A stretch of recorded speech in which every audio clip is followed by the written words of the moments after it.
Maryland में हैजर्सटाउन के Edward ई हैरीमेन ने सेना की अपनी नौकरी पूरी करने के बाद मैरीलैंड की सुंदर कम्बरलैंड वैली में रहने का फैसला किया। दुर्भाग्य से उस इलाके में बहुत कम नौकरियां उपलब्ध थीं। थोड़े से शोध के बाद इस तथ्य का पता चला कि एक असामान्य और सनकी बिजनेसमैन आर.जे. फकाउजर उस इलाके की बहुत सी कंपनियों का या तो मालिक था या फिर उनका नियंत्रण उसके हाथ में था। इस बिजनेसमैन के गरीबी से बगीरी के सफर ने मिस्टर हैरीमेन को चकरा दिया।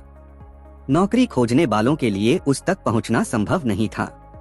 मिस्टर हैरीमेन लिखते हैं, मैंने बहुत से लोगों का इंटरव्यू लिया और पाया कि उसकी मेक्रेटरी के प्रयोग के द्वारा मुझ जैसे लोगों को दूर रखने में सफल मुख्य रुचि सत्ता और धन में थी।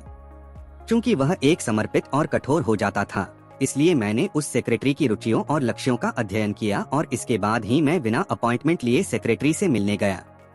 वह पिछले 15 सालों से मिस्टर फंकहाउजर का उपग्रह थी। जब मैंने उसे बताया कि मेरे पास मिस्टर फंकहाउजर के लिए एक प्रस्ताव है जो आर्थिक और राजनीतिक सफलता में सथील हो सकता है, तो वह उत्साहित हो गई। मैंने उसके साथ इस विषय में भी बात की कि उसका मिस्टर फंकहाउजर की सफलता में कितना रचनात्मक योगदान है। इस चर्चा के बाद उसने मिस्टर संकटहाउजर से मेरी मीटिंग तय करवा दी। मैं उसके विशाल और शानदार ऑफिस में इस दृढ़ निश्चय के साथ घुसा कि मैं सीधे से नौकरी नहीं मांगूंगा।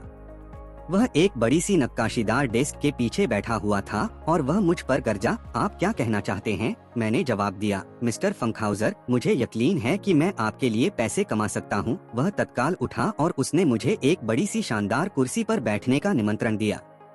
मैंने अपने विचारों को विस्तार से प्रस्तुत किया और इन विचारों को क्रियान्वित करने के लिए अपनी योग्यताओं का भी वर्णन किया और इसके बाद मैंने यह भी बताया कि किस तरह इनसे उसकी व्यक्तिगत सफलता और बिजनेस की सफलता में वृद्धि सकती है।